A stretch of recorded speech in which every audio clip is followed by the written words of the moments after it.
आपल्या रोजच्या बोलण्यात अनेक म्हणी येतात, पण काही म्हणी म्हणजे अनुभवाचा आरसाच असतात. हम्म.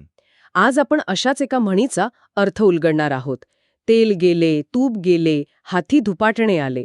अगदी. आपल्याकडे यावर एक लेख आहे, जो आजच्या काळात ही म्हण कशी लागू पडते याची काही भारी उदाहरणं देतो. हो, आणि या म्हणीचा जो वरवरचा अर्थ आहे तो तर सगळ्यांनाच माहीत आहे, हो. की दोन्ही गोष्टी मिळवण्याच्या नादात दोन्ही गमावणे आणि शेवटी हां. हाती काहीच न लागणे. बरोबर.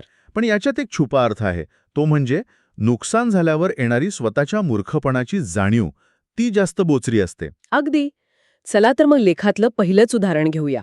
मध्यरात्रीचा ऑनलाईन सेल. हो, तो तर सगळ्यांच्या परिचयाचा आहे. 70% सवलत बघून आपण विचार न करता एखादी वस्तू विकत घेतो.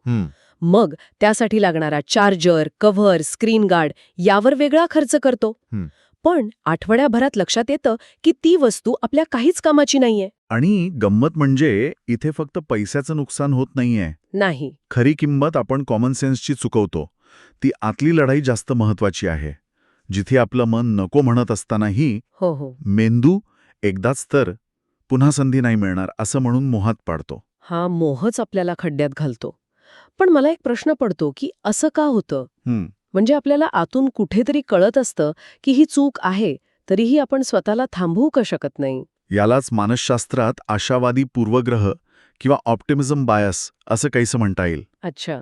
यावेळी नक्की जमेल किंवा हे माझ्यासाठी फायद्याचं ठरेल, हा जो फाजील आत्मविश्वास असतो ना, हो. तो आपल्याला वस्तुस्थिती पाहू देत नाही. आपण फक्त त्या क्षणी मिळणाऱ्या आनंदाचा विचार करतो, पण दूरगामी परिणामांकडे सरळ सरळ दुर्लक्ष करतो. हे झालं वस्तूंचं आणि पैशांचं, पण मला वाटतं ही म्हण फक्त आर्थिक नुकसानीपुरती मर्यादित नाहीये, नाही का? नाही, अजिबात नाही. आपल्या नात्यांमध्ये भावनिक गुंतवणुकीत तर हे जास्त लागू होतं. अगदी बरोबर.